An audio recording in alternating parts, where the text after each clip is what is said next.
presidency of Donald Trump has been marked by an unprecedented and escalating campaign against the press, transforming a routine adversarial relationship into a systematic assault on the fundamental principles of free speech.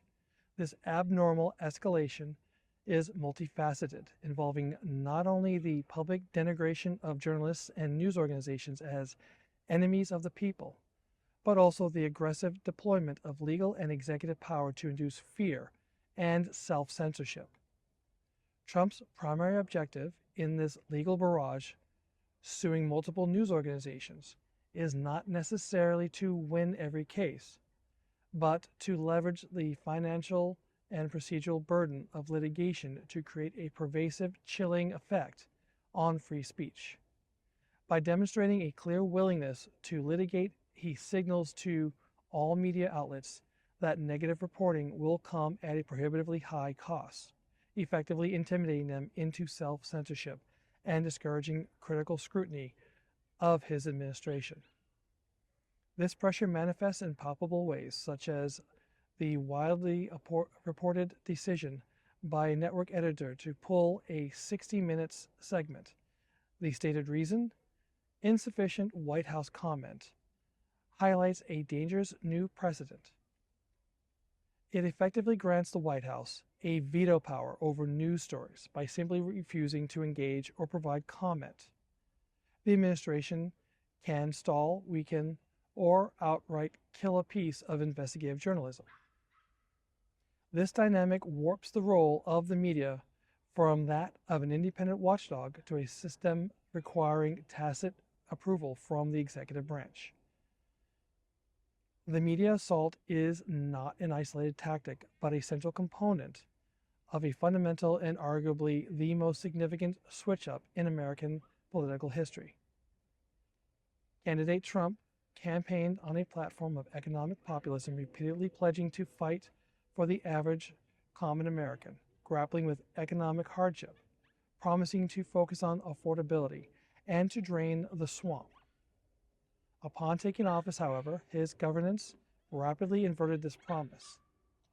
He began ruling not as a populist, but as a dedicated oligarch, prioritizing the hyperspecific financial and political interests of the wealthiest Americans,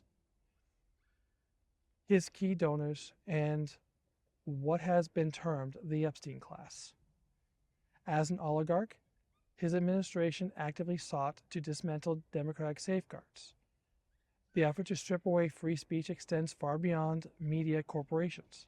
It targets individuals, immigrants, and visa holders who operate under a pervasive fear of retribution, hesitant to speak their minds against the administration lest they jeopardize their professional, legal, or residency status.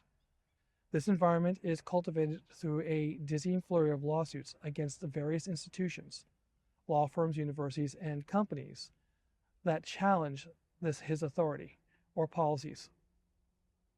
Furthermore, this oligarchic approach involves actively taking strategic stakes in key corporations such as Intel, blurring the line between corporate power and executive control. This oligarchic rule is explicitly transactional, designed to reward the powerful individuals and entities who facilitated his political ascent. This is a case of stark illustration.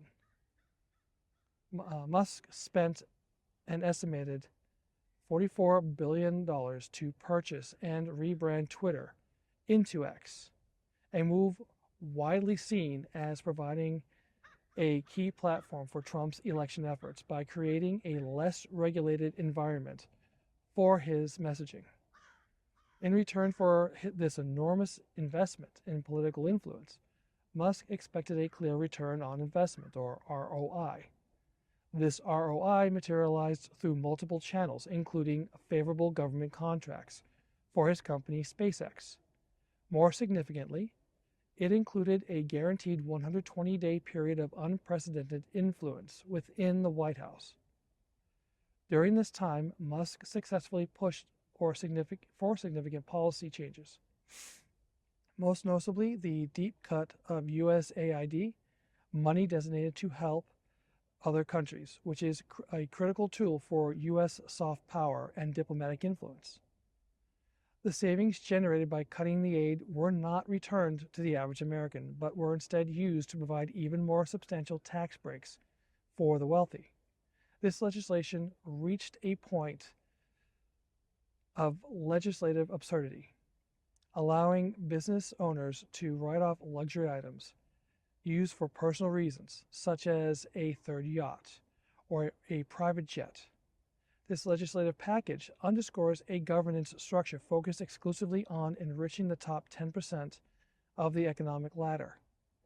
The fear behind this is the increasingly vile and dangerous rhetorical attacks on the media are symptomatic of a deep and pervasive fear within the administration.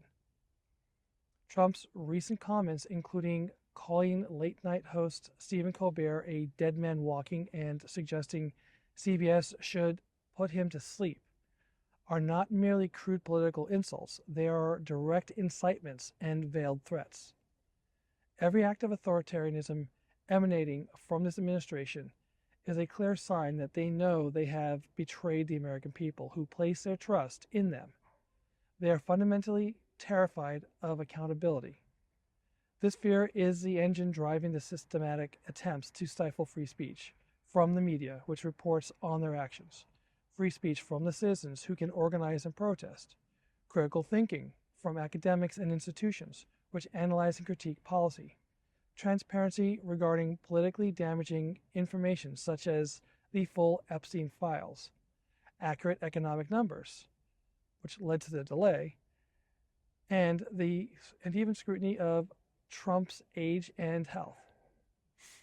His rhetoric constitutes a direct and unambiguous threat to the democratic process.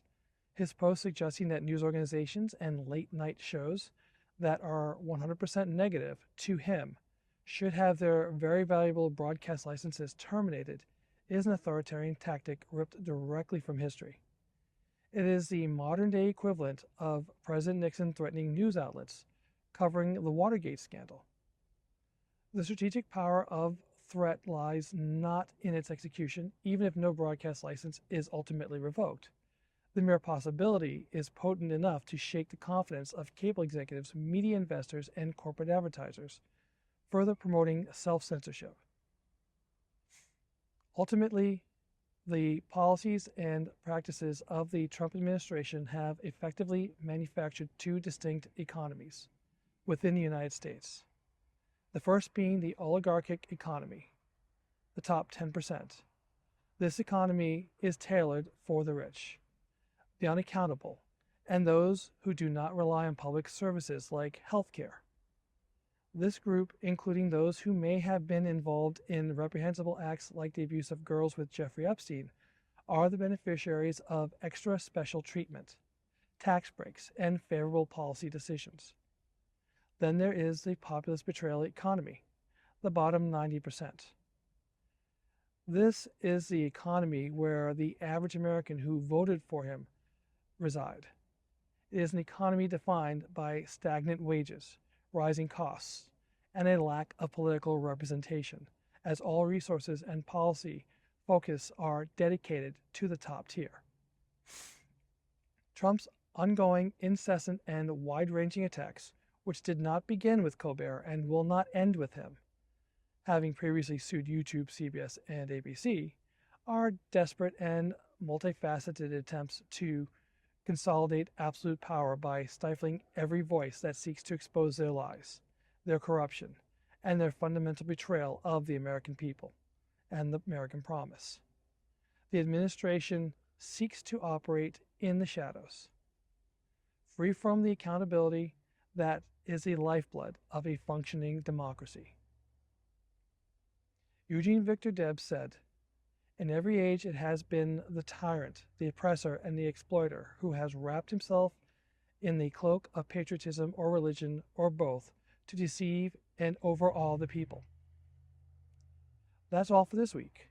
Until next time, remember, your voice is vital. Stand up, speak out, strike back.